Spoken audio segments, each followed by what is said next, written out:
और बच्चों क्या हाल चाल।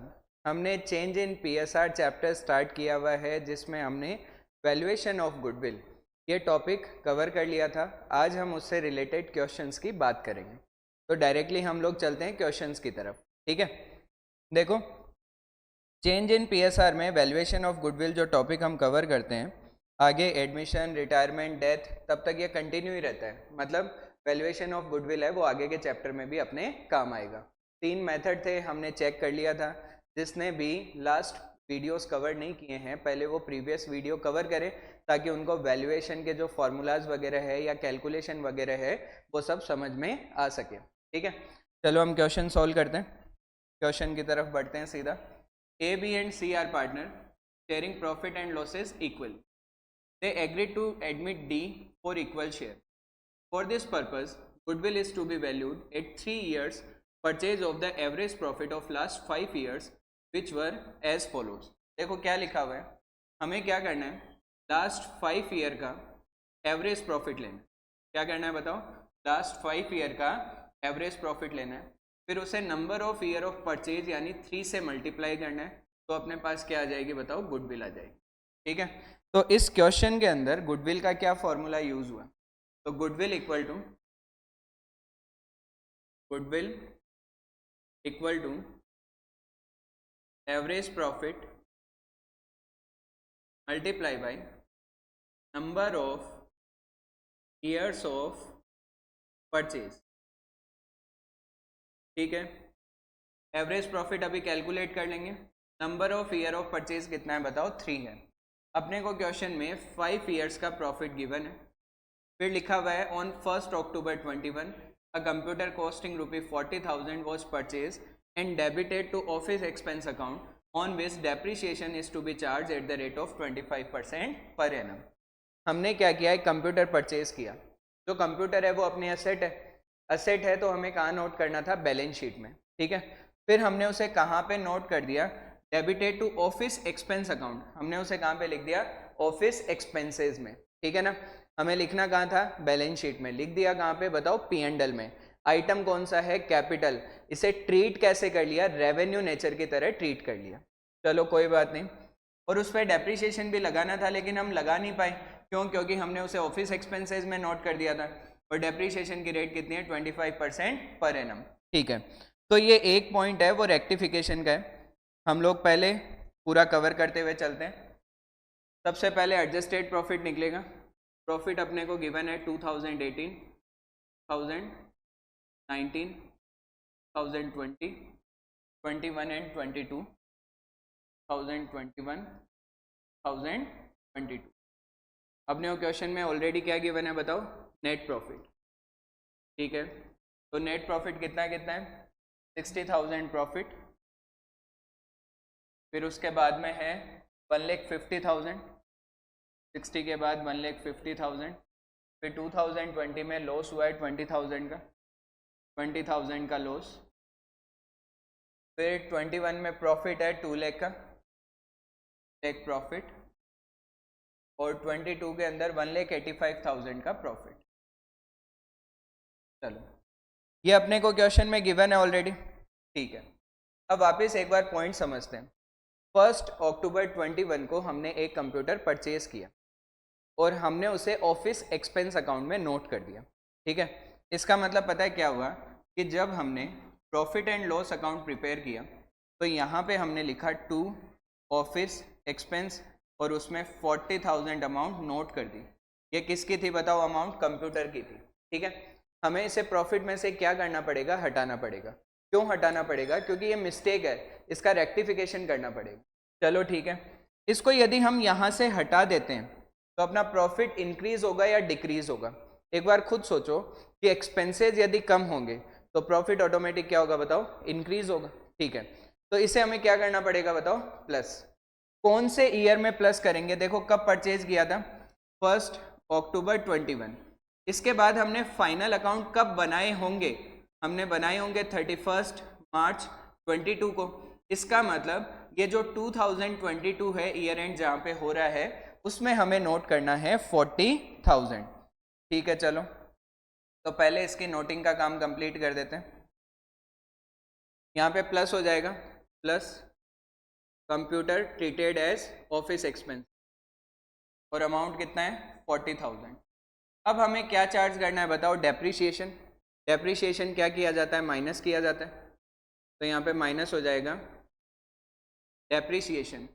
डेप्रीशिएशन कहाँ से कहाँ तक का लगेगा, देखो वैल्यू है 40,000, ठीक है, मल्टीप्लाई बाई रेट क्या है 25%। अब कितने टाइम का लगेगा, तो यहाँ पे 1 अक्टूबर 21 को परचेज किया था, 1 अक्टूबर से 31 मार्च कितना टाइम होता है 6 मंथ्स, तो यहाँ पे जो डेप्रीशिएशन लगेगा वो कितने टाइम का लगेगा 6 मंथ, 6/12। चलो ठीक है, तो कितना आ जाएगा ये 40,000 का 25% 10,000, 6 मंथ का 5,000। फिर डेप्रीशिएशन क्या होगा, अब चार्ज करोगे तो क्या करोगे बताओ, माइनस करना पड़ेगा, ठीक है। डेप्रीशिएशन यदि अब हम P&L में नोट करते हैं तो अपना प्रॉफिट क्या होगा बताओ, डिक्रीज होगा, डिक्रीज होगा तो हम क्या करेंगे, उसे माइनस करेंगे। चलो ठीक है, अब अपने पास क्या आ जाएगा, एडजस्टेड प्रॉफिट।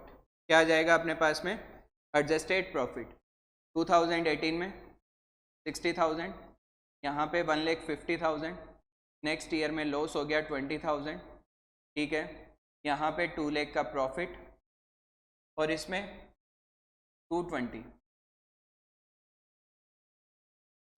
ठीक है, बाकी प्रॉफिट ही था, ओके। अब क्या निकालेंगे हम, एवरेज प्रॉफिट। क्या कैलकुलेट करेंगे, एवरेज प्रॉफिट कैसे निकलेगा, 60,000 plus 1,50,000 minus 20,000 plus 2 lakh plus 2,20,000, और डिवाइडेड बाई कितने से कर देंगे बताओ, 5 से, ठीक है। कैलकुलेट कर लेते हैं फटाफट, 2 2 4 4 5 5 एंड 6, ये हो गया 6,10,000, तो 6,10,000 डिवाइडेड बाई 5, ठीक है, तो कितना हो जाएगा 1,22,000। तो अपने पास में एवरेज प्रॉफिट कितना आ गया 1,22,000, और यहाँ पे यदि हम 1,22,000 मल्टीप्लाई बाई 3 करते हैं तो कितना आ जाएगा 3,66,000। ये अपने पास वैल्यू आ गई, बताओ किसकी, गुडविल की। तो हमें सबसे पहले क्या करना है, यदि प्रॉफिट गिवन है उसमें जो भी एडजस्टमेंट करने हैं वो सारे अप्लाई करेंगे, एडजस्टेड प्रॉफिट आएगा, उसका एवरेज निकालेंगे, number of year of purchase question में गिवन होगा और उसे मल्टीप्लाई कर देंगे।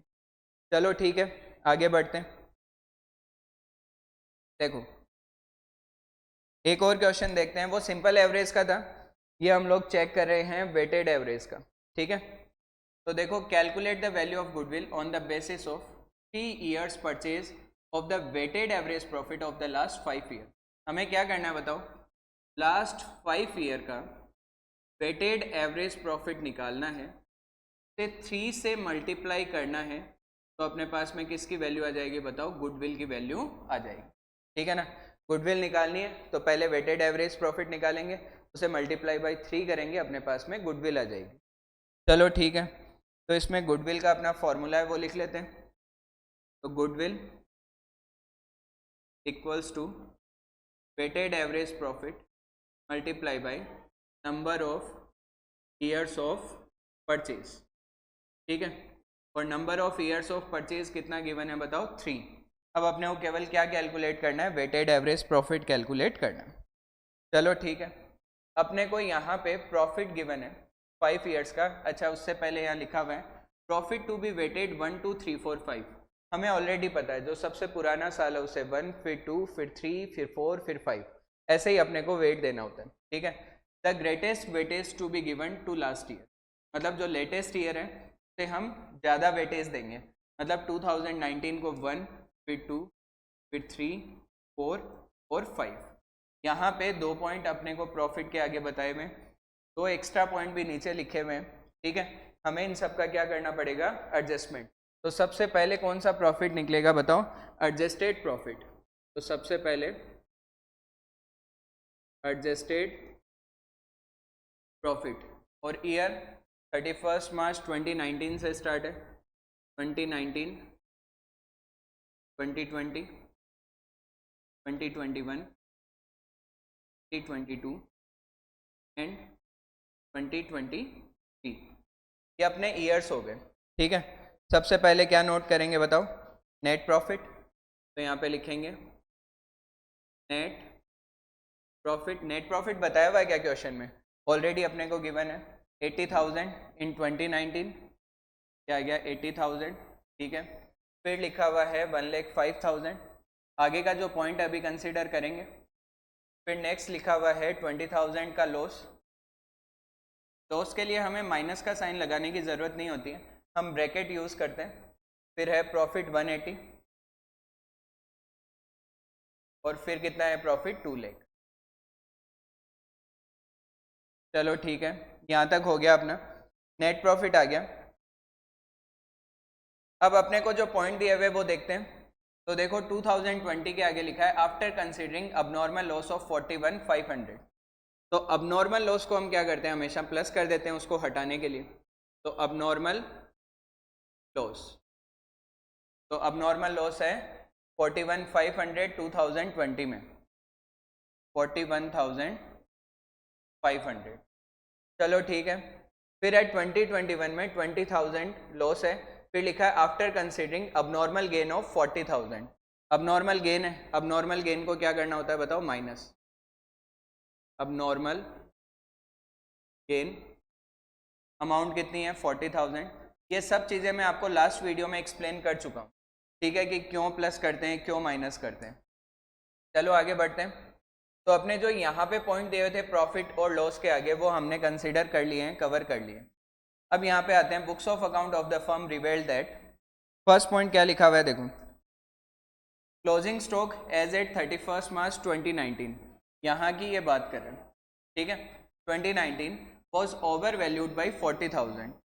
हमने यहाँ के क्लोजिंग स्टॉक में 40,000 ज़्यादा लिखा हुआ है, ठीक है। अब देखो यहाँ पे समझने के लिए एक बार ट्रेडिंग अकाउंट बनाते हैं। ये आ गया अपना ट्रेडिंग अकाउंट। यहाँ पे क्या लिखते हो? क्रेडिट साइड यानी इनकम साइड में बाय क्लोजिंग स्टॉक, इसमें 40,000 रुपये ज़्यादा लिखे हुए हैं। यदि अब आप क्रेडिट साइड से 40,000 डिक्रीज करोगे तो प्रॉफिट भी क्या होगा बताओ? साथ में डिक्रीज होगा, ठीक है ना। तो ये अमाउंट क्या हो जाएगी बताओ? प्रॉफिट में से माइनस हो जाएगी। तो यहाँ पे मैं लिख देता हूँ, देखो यहाँ पे माइनस कर देंगे over valuation of closing stock. तो क्लोजिंग स्टॉक कितने से ओवर वैल्यूड है 2019 का? 40,000, ठीक है। और इसे क्या कर देंगे? माइनस कर देंगे। चलो ठीक है। यहाँ पे लिखा हुआ है क्लोजिंग स्टॉक ओवर वैल्यूड था 2019 का। जो 2019 का क्लोजिंग स्टॉक है वो 2020 का क्या है बताओ? ओपनिंग स्टॉक है। इसका मतलब ओपनिंग स्टॉक भी नेक्स्ट ईयर के लिए क्या हो गया? Over valued. ओपनिंग स्टॉक को ट्रेडिंग में कहाँ लिखते हैं? डेबिट साइड में, मतलब एक्सपेंस साइड में। वहां से भी 40,000 कम करने पड़ेंगे, और जैसे ही आप 40,000 वहां से रिड्यूस करोगे तो प्रॉफिट क्या हो जाएगा बताओ? इंक्रीज। देखो इनकम से कुछ भी हटाएंगे तो प्रॉफिट डिक्रीज होगा, और एक्सपेंस साइड से कुछ भी हटाएंगे तो प्रॉफिट क्या हो जाएगा बताओ? इंक्रीज।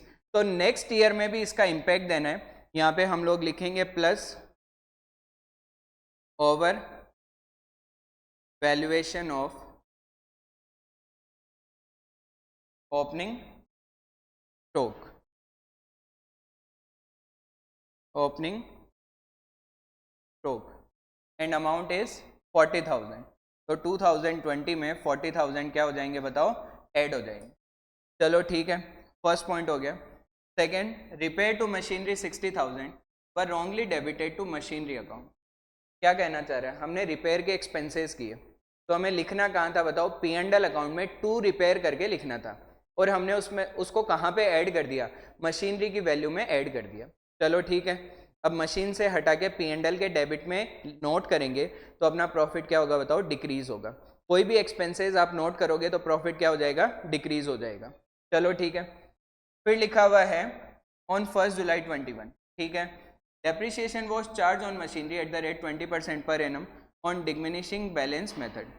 डिमिनिशिंग बैलेंस मेथड, ठीक है। ये क्या बोलना चाह रहे हैं कि हमने उसे लिख दिया मशीन में, उस मशीन पे डेप्रिसिएशन भी लगा दिया।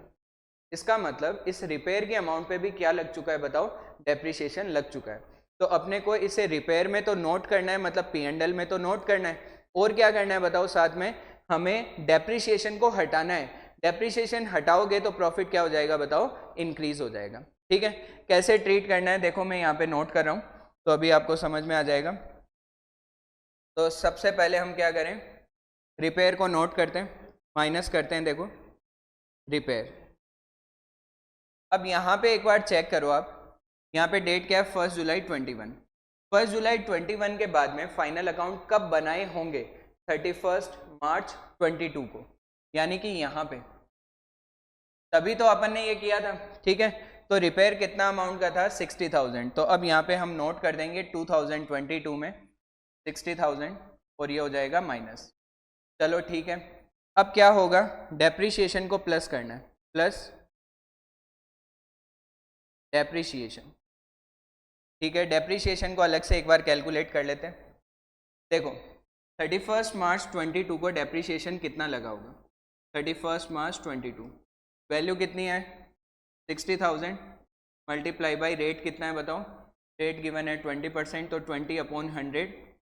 और कहाँ से कहाँ तक का, 1 जुलाई 21 से 31 मार्च 22, कितने मंथ्स हो गए बताओ, 9 मंथ्स, 9/12। ठीक है, तो कितना अमाउंट आ गया, 9,000। क्या नेक्स्ट ईयर भी डेप्रिसिएशन लगा होगा, ऑब्वियसली लगा होगा, अभी हमें तो अभी पता चला ना। तो नेक्स्ट ईयर भी डेप्रिसिएशन लगा, मतलब 23 में भी इस डेप्रिसिएशन का इम्पैक्ट है। मेथड कौन सा है बताओ, डिमिनिशिंग बैलेंस मेथड, यानी WDV। कॉस्ट कितनी है 60, पहले डेप्रिसिएशन कितना लग गया 9, तो अब कितना बच गया 51। नेक्स्ट ईयर डेप्रिसिएशन 51,000 पे लगा होगा, 20/100, तो ये वैल्यू कितनी आ जाएगी, वैल्यू आ जाएगी ये 51, 10,200, 10,200। ठीक है, करेक्ट है वैल्यू तो 51,000 का 20%। ठीक है, 10,200। चलो, तो डेप्रिसिएशन को क्या करना है, प्लस, तो यहाँ पे कितना आ जाएगा 9,000, और इधर 23 में कितना आ जाएगा 10,200। क्या हमने सारे पॉइंट कवर कर लिए, हाँ हमने सारे पॉइंट कवर कर लिए। अब अपने पास में क्या आ जाएगा बताओ, एडजस्टेड प्रॉफिट, एडजस्टेड प्रॉफिट। ठीक है, यहाँ पे कितना आ जाएगा 40,000, इधर आ जाएगा 1,05,000 और 1,85,000, 1,86,500, 1,86,500। इधर आ जाएगा -60,000, यहाँ पे आ जाएगा 1,29,000, और इसमें 2 लाख प्लस 10,200, 2,10,200। फिर भी हम लोग एक बार पूरी कैलकुलेशन फटाफट से चेक कर लेते हैं।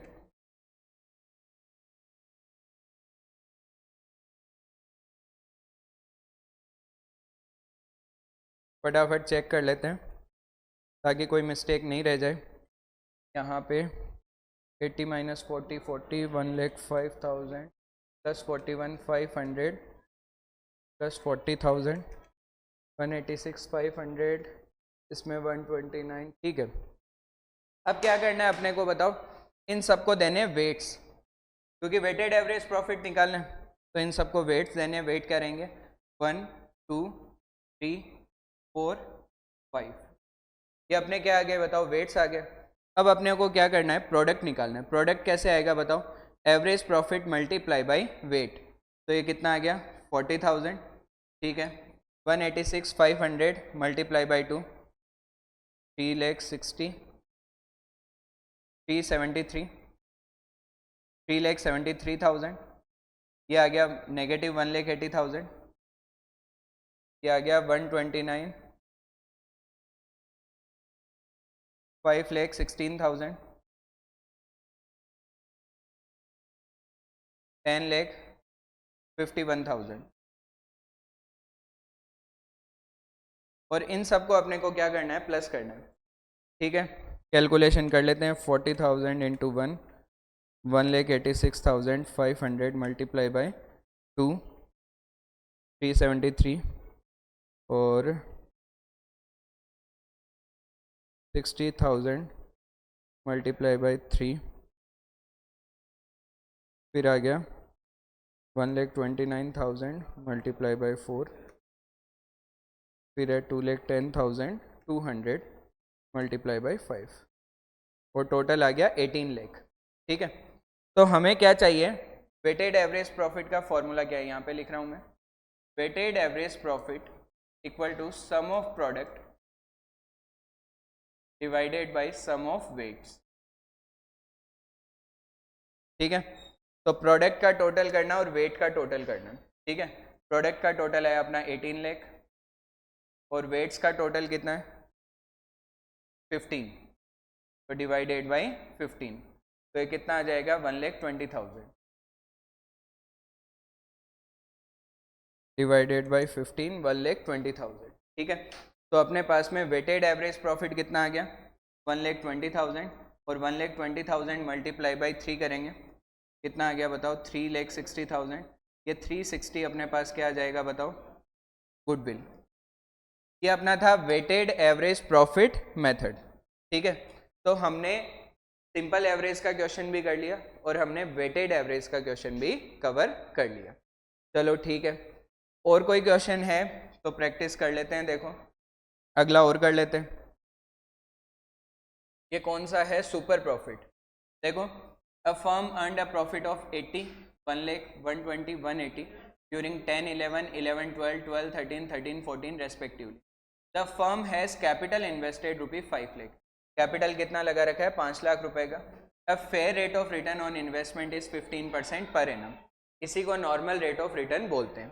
ठीक है, calculate goodwill of the firm based on 3 years purchase of average super profit of last 4 year। देखो ये क्या बोल रहे हैं कि जो लास्ट 4 year है उसका पहले एवरेज प्रॉफिट निकालो, फिर क्या निकालो, सुपर प्रॉफिट निकालो। सुपर प्रॉफिट को कितने से मल्टीप्लाई कर दो, 3 से, तो अपने पास क्या आ जाएगी बताओ, गुडविल आ जाएगी। ठीक है, तो कैसे कैलकुलेट होगा, देखो goodwill equals to super profit multiply by number of years of purchase, number of years of purchase. तो क्वेश्चन में अपने को 3 गिवन है, number of year of purchase, क्या चाहिए अपने को, सुपर प्रॉफिट। सुपर प्रॉफिट कैसे निकलता है, तो super profit equals to average profit, average profit minus normal profit. तो पहले अपने को क्या चाहिए, एवरेज प्रॉफिट चाहिए, फिर क्या चाहिए बताओ, नॉर्मल प्रॉफिट। तो अपने पास क्या आ जाएगा, super profit, average profit. Average profit कैसे निकलेगा, तो देखो क्वेश्चन में 4 years का प्रॉफिट अपने को गिवन है, 4 years का ही एवरेज अपने को लेना है। ठीक है, तो 80,000 plus 1 lakh plus 1,20,000 plus 1,80,000 divided by क्या कर देंगे बताओ, 4। तो अपने पास में क्या आ जाएगा, एवरेज प्रॉफिट कितना रहेगा, ये हो गया 3, 4, 480, 1,20,000। ठीक है, अपने पास में एवरेज प्रॉफिट आ गया 1,20,000। अब क्या चाहिए अपने को, नॉर्मल प्रॉफिट। ठीक है, नॉर्मल प्रॉफिट कैलकुलेट करते हैं। Normal profit, capital employed multiply by normal rate of return divided by 100। ठीक है, कैपिटल इन्वेस्टेड कितनी है 5 लाख और 5 लाख को किससे मल्टीप्लाई करना है 15%, 15 अपॉन 100 कितना आ गया 75,000। तो यहाँ पे कितना आ जाएगा 75,000। तो एवरेज माइनस नॉर्मल करेंगे, अपने पास क्या आ जाएगा बताओ, सुपर प्रॉफिट आ जाएगा। 120 माइनस 75 कितना आ गया 45,000। ठीक है, और 45,000 मल्टीप्लाई बाई 3 करेंगे तो अपने पास क्या आ जाएगी, गुडविल कितना आ गया 1,35,000। ये अपना फाइनल आंसर आ गया। ठीक है, तो देखो एकदम आसान से क्वेश्चंस है, आप आराम से कर सकते हो और कोई इतनी खास दिक्कत वाली बात इनमें नहीं है। चलो और क्वेश्चन देख लेते हैं, एक क्वेश्चन और कर लेते हैं।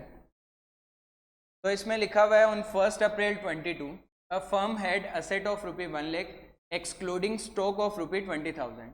ये बोल रहा है असेट 1 लाख की है, स्टॉक को एक्सक्लूड करते हुए। स्टॉक असेट होती है या नहीं होती? होती है। तो 1 लाख प्लस 20,000 कितना हो गया? 120। ठीक है। Partners capital account showed a balance of 60,000, the current liability were 10,000 and the balance constituted the reserve. अब देखो, कंफ्यूज करने के लिए इन्होंने बैलेंस शीट का सारा डेटा दे दिया। जब आपको असेट और लाइबिलिटी पता है तो आपको बाकी चीज़ों की ज़रूरत क्यों है? ठीक है ना। फिर भी ये क्या कहना चाह रहा है मैं आपको समझाता हूँ। ये ऐसे बोल रहा है कि ये आपकी बैलेंस शीट है। बैलेंस शीट के अंदर आपकी जो असेट्स है, स्टॉक को छोड़ के 1 लाख थी और स्टॉक को इंक्लूड करके कितनी हो जाएगी? 120। तो असेट साइड का टोटल भी कितना होगा बताओ? 120। फिर इसने आपको बताया कि आपका जो कैपिटल है वो कितनी है? 60,000 है। ठीक है। फिर उसके बाद में इन्होंने बताया करंट लाइबिलिटी है वो कितनी है? 10,000 है। इसका टोटल भी कितना होना चाहिए? 120। जो बैलेंस है वो रिजर्व को रिप्रेजेंट कर रहे हैं, तो रिजर्व कितना है? बैलेंसिंग फिगर आ जाएगा। ठीक है। कितना आ जाएगा? 50,000। चलो ठीक है, तो रिजर्व आ गया, इसका टोटल भी 120 हो गया। अब कैपिटल एम्प्लॉयड कैसे निकलता है? या तो असेट माइनस लाइबिलिटी कर लो या फिर कैपिटल प्लस रिजर्व कर लो। हमें इस बैलेंस शीट को एक्चुअल में बनाने की ज़रूरत नहीं थी, बस इस लाइन को समझाने के लिए मैंने बनाया। If the normal rate of return is 8%, the goodwill of the firm is valued at ₹60,000 at 4-year purchase of super profit, find the average profit of the firm. हमें क्या फाइंड आउट करना है? देखो, हमें इसने बोला कि एवरेज प्रॉफिट निकालो, एवरेज प्रॉफिट। तो हमें ऑलरेडी पता है कि सुपर प्रॉफिट इक्वल टू क्या होता है? Super profit equal to average profit minus normal profit. ठीक है, मैं एक बार लिख देता हूं। Super profit equal to average profit minus normal profit. तो यदि एवरेज निकालना हो तो फॉर्मूला क्या बनेगा? Average profit equal to super profit plus normal profit. ठीक है, तो इसका मतलब हमें क्या चाहिए? एक तो सुपर प्रॉफिट चाहिए और दूसरा क्या चाहिए बताओ? Normal profit. Super profit plus normal profit. अब सुपर प्रॉफिट गिवन है क्या अपने को? इनडायरेक्टली गिवन है। कैसे? इन्होंने बोला हमने गुडविल को वैल्यू किया। कैसे वैल्यू किया? Super profit multiply by number of years of purchase. तो इन्होंने अपने को बोला कि गुडविल कितनी वैल्यू हुई है? 60,000। तो गुडविल का आंसर है 60,000। ठीक है, इक्वल टू सुपर प्रॉफिट कितना है पता नहीं है, 4 years ऑफ परचेज। तो number of year of purchase कितना है बताओ? 4 है। तो क्या हम सुपर प्रॉफिट निकाल सकते हैं? आराम से निकाल सकते हैं। Super profit equal to 60,000 divided by 4, कितना आ गया बताओ? 15,000। अपने पास सुपर प्रॉफिट आ गया। अब क्या चाहिए बताओ? Normal profit. ठीक है, नॉर्मल प्रॉफिट भी कैलकुलेट कर लेते हैं। नॉर्मल प्रॉफिट, नॉर्मल प्रॉफिट कैसे निकलेगा? Capital employed multiply by normal rate of return divided by 100। Capital employed में सिंपल ले लेते हैं, असेट माइनस लाइबिलिटीज। ठीक है, तो 1,20,000 minus 10,000 multiply by normal rate of return कितनी है बताओ? 8%, तो 8/100। ठीक है, तो ये कितना आ गया? 1,10,000, 8,800 हो गया। 8,800। ये अपने पास क्या आ गया बताओ? Normal profit 8,800। इन दोनों को ऐड कर देंगे तो क्या आ जाएगा बताओ? Average profit. ये कितना आ गया? 23,800। अब आप लोग भी, आपके पास जो भी बुक है उसके क्वेश्चन प्रैक्टिस करो। यदि आपको ये वीडियोस यूज़फुल लग रहे हैं तो अपने फ्रेंड्स के साथ शेयर करो। ठीक है, चलिए मिलते हैं नेक्स्ट वीडियो में।